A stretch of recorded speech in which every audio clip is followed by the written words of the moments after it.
Welcome to Chalk Talk with 70sbig.com. Today's episode is on the one-arm farmer's walk, which is something that we're going to use in order to rehab and strengthen the quadratus lumborum, which is a muscle that attaches in the bottom of your ribs and down to your iliac crest of your pelvis. Basically runs like this, and when that muscle is held in place, that muscle contracts isometrically, it's going to prevent lateral trunk flexion.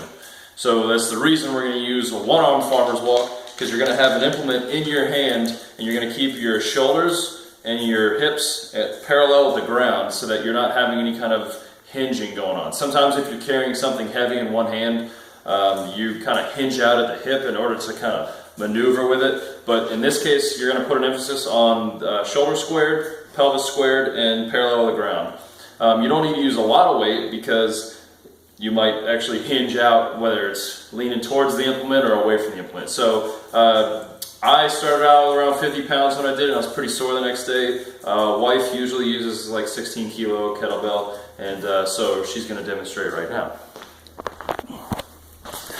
Nice even one-arm deadlift here with Lita in the way. That's very good.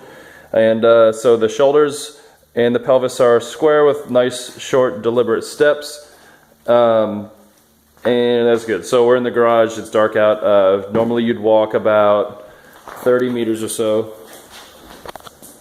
We usually just walk to the end of the driveway and then switch arms when we're doing this, whether it's waders or farmer's walk. So with this type of thing, you might do it once or twice a week. You would not do it before the day before, doing the day or training session before heavy squatting or deadlifting, or even volume work. Just be aware that when you're not used to it, you're going to be pretty sore, and so that soreness could interfere with any kind of running, sprinting, any kind of sport activity, and you could possibly set it up to get yanked or something like that. So just be aware of that. It's better to start lighter with this and just stabilize, and then steadily over time move up in weight.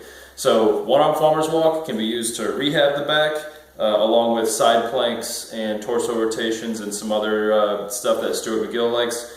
And it can also be used to strengthen the quadratus lumborum to help prevent it from getting injured in the future, as well as improving your trunk stability.